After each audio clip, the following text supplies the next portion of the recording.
Mga bahagi ng katitikan ng pulong. So, sa pagsulat ng katitikan ng pulong, palagi dapat may petsa, oras, lokasyon, item ng agenda, mga manakapagsunduan, pangalan ng mga taong nagtaas ng motion at mga sumusog. So, ayon naman sa artikulo ni Nordquist, bagaman walang iisang formula, ang mga samahan na gumagamit lang ng formula ay ang malalaking institusyon sa kanilang pagpupulong. Kaya naman madalas ay ibinabatay na lamang ito sa pangangailangan ng larangan o disiplina. Narito ang kadalasang mga bahagi ng katitikan ng pulong ayon kay Nordquist 2019. So, pinakauna ay ang pamulaan or ang heading. Ito ay naglalaman ng pangalan ng kumpanya, samahan, organisasyon o kagawaran. Nakalagay ito sa pinakauna at pinakagitna ng katitikan. Makikita din dito ang petsa, ang okasyon, ang ginaganapan, at maging ang oras ng pagsisimula ng pulong. So, sa pangalawa ay ang mga kalahok o dumalo. Dito nakalagay ang pangalan, pinakauna ay ang pangalan ng namumuno ng isang pulong. Kasunod naman ito ay ang mga kalahok at maaari ang mga kasamang panauhin. Maging ang pangalan ng mga liban o hindi nakasali or mga absent ay nakatala rin dito. So, ngunit sa ilang institusyon, lahat ng membro ng pulong ay binibigyan ng kopya ng katitikan ng nadaang pulong bago ang isang meeting. Kalakip ang nakatakdang agenda upang masuri ang mga ito bilang paghahanda sa pulong. So, before magsugod, ginatagaan or binibigyan sila ng tag-iisang kopya ng nagdaang katitikan ng pulong upang makita ang mga napagpulungan na mga agenda or mga gagawin sa pagpupulong upang mapaghandaan. So, sa pangatlo, ang pagbasa at pagpapatibay ng nagdaang katitikan ng pulong. Dito makikita ang nilalaman na nakalipas na katitikan ng pulong. Ito ay pagpapagtibayin at titingnan kung may mga pagbabagong dapat isagawa sa mga ito. So, nakalagay dito naman, makikita doon sa nakaraang katitikan ng pulong ang babasahin ito at babasahin ito ng isa-isa ng mga kalahok at kabilang na rin ang namuno. Dito ay upang mapagtibay ang nakaraang usapin ng kanilang pulong. So, alalahanin na ang pagsulat ng katitikang pulong ay dapat yung mga hahalagang mga impormasyon na sinasabi ng isang kalahok or ng namuno ang dapat ilagay. Hindi mo pwedeng ilagay lahat ng sinabi ng kalahok o ng namuno. Dapat yung mga inilalagay mo lang sa iyong katitikan ay ang pinakamahalagang impormasyon na kanyang nasabi. At nilalagyan mo rin kung sino ang nagsabi ng mga ito. So, sa pang-apat, usaping napagkasunduan o action items. Kasama sa bahagi ito ang mga hindi pa natapos o nagawang proyekto sa nagdaang pulong. Dito makikita ang mahahalagang tala hinggil sa mapaksang tinalakay.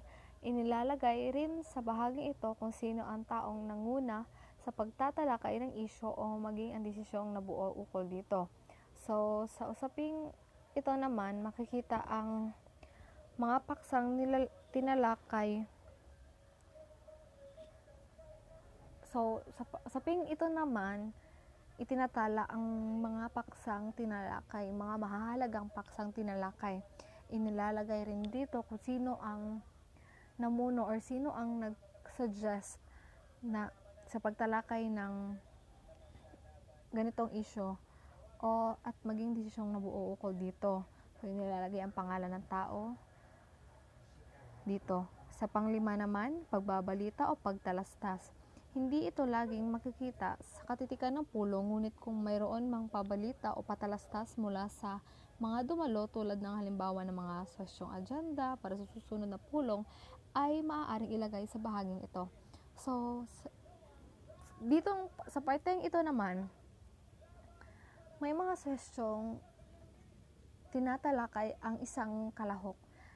So, nilalagay o sinusulat din sa katitikan ng pulong na ito ang mga suggestion agenda ng isang kalahok upang makita ang suggestion. So, sa susunod naman ay ang schedule ng susunod na pulong. So, dito sa schedule, sa susunod na pulong, kadalasan ay sinasabi ng namuno na gagawin ang susunod na pulong sa susunod na Sabado. So, inilalagay din dito kung kailan, anong petsa, at anong oras ang susunod na pulong. Sa pangpito naman, pagtatapos. So, bago mo ilalagay o itatala ang pagtatapos, kailangan ay kapag sinabi na namuno na tapos na ang pulong, dyan mo lang ilalagay ang oras, tiyak na oras ng pagtatapos ng pulong. So, sa ikawalo naman, ang lagda. Mahalagang ilagay sa bahaging ito ang pangalan ng taong kumuha ng katitikan ng pulong at kung kailan isinumite. So, ilalagay dito yung sino ang nagsulat o sino kumuha ng katitikan ng pulong, ilalagay ang kanyang pangalan at kung kailan ito isasubmit. Then, tandaan, nakasalalay sa pagpaplano o paghahanda ang kahusayan ng isinulat mong katitikan ng pulong tulad ng iba pang dokumento ng trabaho. Next reporter is Mika Caspe. Para sa lahat, ito po si Mika Caspe, ang magbabahagi sa inyo ng halimbawa ng katitikan ng pulong. Sa nasabi nga ni Paulina kanina, ang unang hakbang o ang unang dapat makita sa loob ng katitikan ng pulong ay ang heading or panimula.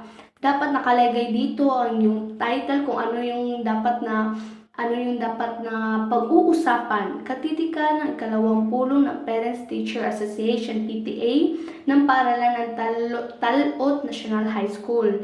Nandito din ang kung sino yung napatawag ng pulong, si Karen Teresa Remocaldo noong Oktubre 10, 2017. Nandito din yung petsa kung kailan magaganap ang pulong, ika-19 na Setyembre 2017 at ang oras nito, ikatatlo ng hapon or alas 3 ng hapon at ang lugar sa covered court ng Talot National High School. At pagkatapos ng heading or panimula, ang sumunod naman na dapat na nasa katitikan ng pulong ay ang mga dumalo. Ito ang halimbawa ng mga dumalo. Sa left na bahagi ay ang mga pangalan at sa right naman na bahagi ay kung ano yung posisyon nila. Kagaya na lang ni Kagawad Bonifacio Yamid na isang kagawad, ni Ginoong Ruben S. Duterte na isang guro, mga guro ng paaralan. Na nararapat din na isulat kung sino din yung mga hindi dumalo sa pulong. Kagaya na lang ni Kagawad Benvenido Laurenelia, isang education committee ng Barangay Valencia, upang malaman sa susunod na pulong kung sino yung hindi dumalo sa nakaraang pulong. Yan po ang isang purpose kung bakit meron tayong tinatawag na katitikan ng pulong upang malaman kung ano yung nangyari sa pulong na iyon. Pagkatapos ay ang panukalang agenda or kung ano yung inyong tatalakhayin sa loob ng pulong. Palarong Panglungsod 2017, Kabkaban Festival 2017. Pagsisimula ng pulong. Sa pagsisimula ng pulong, pinapangunahan ito ni Ginoong Jekyll L. de la Serna Ang punong guro ng TNHS na naganap na ikatlong hapon at ito ay pinusuan sa pamagitan ng isang panalangin at pag-awit ng Karkar City Hymn. Kasunod ay ang roll call na isinagawa ni Ginoong De La Serna at matapos ay pinahayag ang mayroong quorum. So, makikita natin dito na lahat na nangyari sa una ay isinulat talaga, itinakda talaga upang malaman kung ano talaga yung mga nangyari. Mga maliliit na bagay ay itinakda. Pangalawa, pagbasa ng nakaraang pagpupulong. Nagpatuloy ang pagpupulong sa pagbasa ng Karen Teres Remocaldo, ang kalihim ng faculty ng TNHS, ng katitikan na nakaraang pagpupulong noong Hunyo 21, 2017. Inuulat niya ang tungkol sa mga tuntunin sa paaralan lalo na para sa mga transferi at bagong mag-aaral.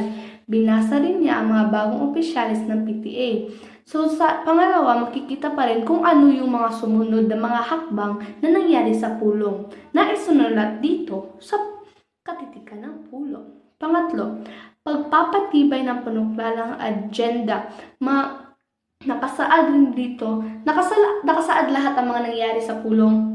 Mababasa natin yan dito. Binuksan ang pagpupulong sa may mensahe ni Ginoong Jekyll de la Serna sa kahalagahan ng pagkakaisa ng mga bugulang at opisyalis ng barangay para sa kunlaran ng paaralan. Nagbigay rin ng kanilang mensahe ang mga kagawad. Sinimulan lahat ng mga nangyari, maliit man o malaki, ay itinakda. Narito ang resulta. Nararapat din na meron ding mga resulta ng mga napag-usapan, mga pera, nararapat na upang sa susunod na pagpupulong ay maaari itong buksan ulit at kumpirmahin kung ito na ba talaga. Na kasunod ay yun pa rin mga nangyari, mga naganap. Yun. Iba pang pinag-usapan yung hindi na kanang konektado sa mga nabanggit o una nang napag-usapan, isinusulat dito sa mga iba pang pag-inag-usapan upang sa susunod na pulong ay mapag-usapan na naman ulit. Kasunod nga nun is schedule ng susunod na pulong. Meron din sa pulong na pinag-usapan ninyo na okay, sa susunod na pulong, magpupulong tayo susunod sa Disyembre, ganito. Maaaring ilagay dito upang lahat ng mga nakadalo sa pagpupulong ay maging aware sa susunod na pulong. Pagtatapos ng pulong, natapos ang pagpupulong sa ganap na 4:30 ng hapon. Nasimulan ang pulong ng 3:00 at natapos ng 4:30. Nararapat din at karapat-dapat din na isulat kung kailan natapos ang pulong. Yun lamang po. At sa pagkatapos ng pulong ay maaari din kayong magsaganap ng isang signature at the end of the meeting to ensure that person, my God, English, that yung taong yun ay natapos talaga yung meeting. Kasi meron kasing iba nagka-emergency, kaya umalis at ipagsabi na sa kanya kung ano yung naganap sa meeting. Sa loob ng katitikan ng pagpupulong, lahat ng mga maliliit na bagay, lahat ng mga maliliit na mga napagsabihan, lahat ng mga suhestyon, lahat ng mga tanong ay nararapat na isulat dito sa katitikan ng pulong upang meron kayong reference at meron kayong kung ano yung pinag-usapan sa nakaraan upang sa susunod na pulong, ganito, ganyan, mapag-usapan na naman ninyo ng mabuti at mapag-usapan na naman ninyo hanggang sa maging clarify na ang inyong mga plano sa isang pulong or mga plano sa inyong meeting. Yun lamang po at maraming salamat sa pakikinig.